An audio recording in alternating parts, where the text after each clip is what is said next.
দেখেন আমরা ইঞ্জিন দিতেছি, আবার ইঞ্জিন দেওয়া শেষ। দেখেন ইঞ্জিনটি চকচক করে আমাদের ইঞ্জিন, দেখেন ইঞ্জিন ওয়াশ করছি, আমাদের দেখাইতেছে আবার। এবার আমরা শ্যাম্পু নিব।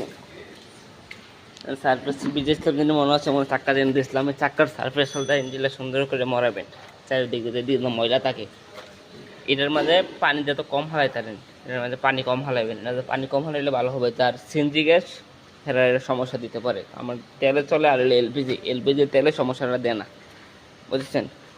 এবার যারা সিএনজি হেরা সমস্যা দেয়, অনেক সমস্যা দেয়, গাড়ি স্টার্ট না। এরপরে সুন্দর করে মরাইবেন।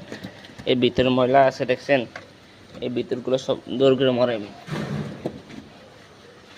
এর ময়লা থাকে অনেক, মেন হলো এগুলো। দেখছেন এটা হচ্ছে ডাইনামা, যেটা বলে ডাইনামা, এসির ডাইনামা।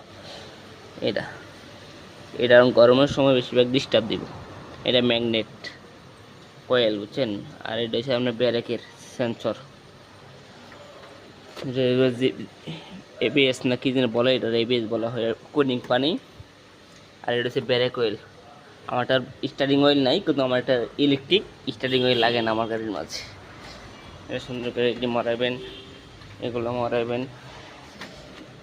আমি সেদিন এগুলো মরাই সুন্দর করে ওয়াশ করছি, আরও ময়লা আছে, তারপরে আমরা দীক্ষা এগুলো সুন্দর রাখবেন, বুঝেছেন। এগুলো হলো মেন। মালিক অনেক সময় এগুলো চেক দেয়, আমারটা অনুমতি আমার ম্যাডাম চেক দিছে না, তারপরে যার মালিক আছে ম্যাডাম আছে একটু করা, এদের জন্য একটু ভালো হবে। ইঞ্জিন সবসময় পরিষ্কার রাখবেন, গাড়ি পরিষ্কার রাখবেন, সবচেয়ে ভালো হবে এগুলো, বুঝছেন। ইঞ্জিন ওয়াশ বলে, সুন্দর করে ওয়াশ করবেন, পানি চেক দিবেন সকালবেলা।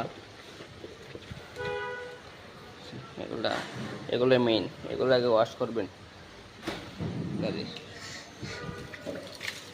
সুন্দর করে পানি দিবেন, আগে উপরে পানি দিবেন, উপরে পানি দিলে গাড়িটা সুন্দর সুন্দর লাগবে না।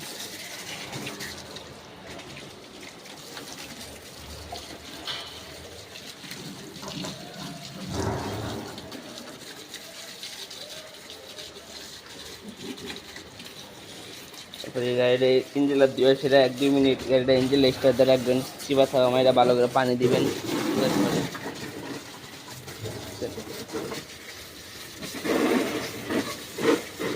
পানি দিবেন সুন্দর করে।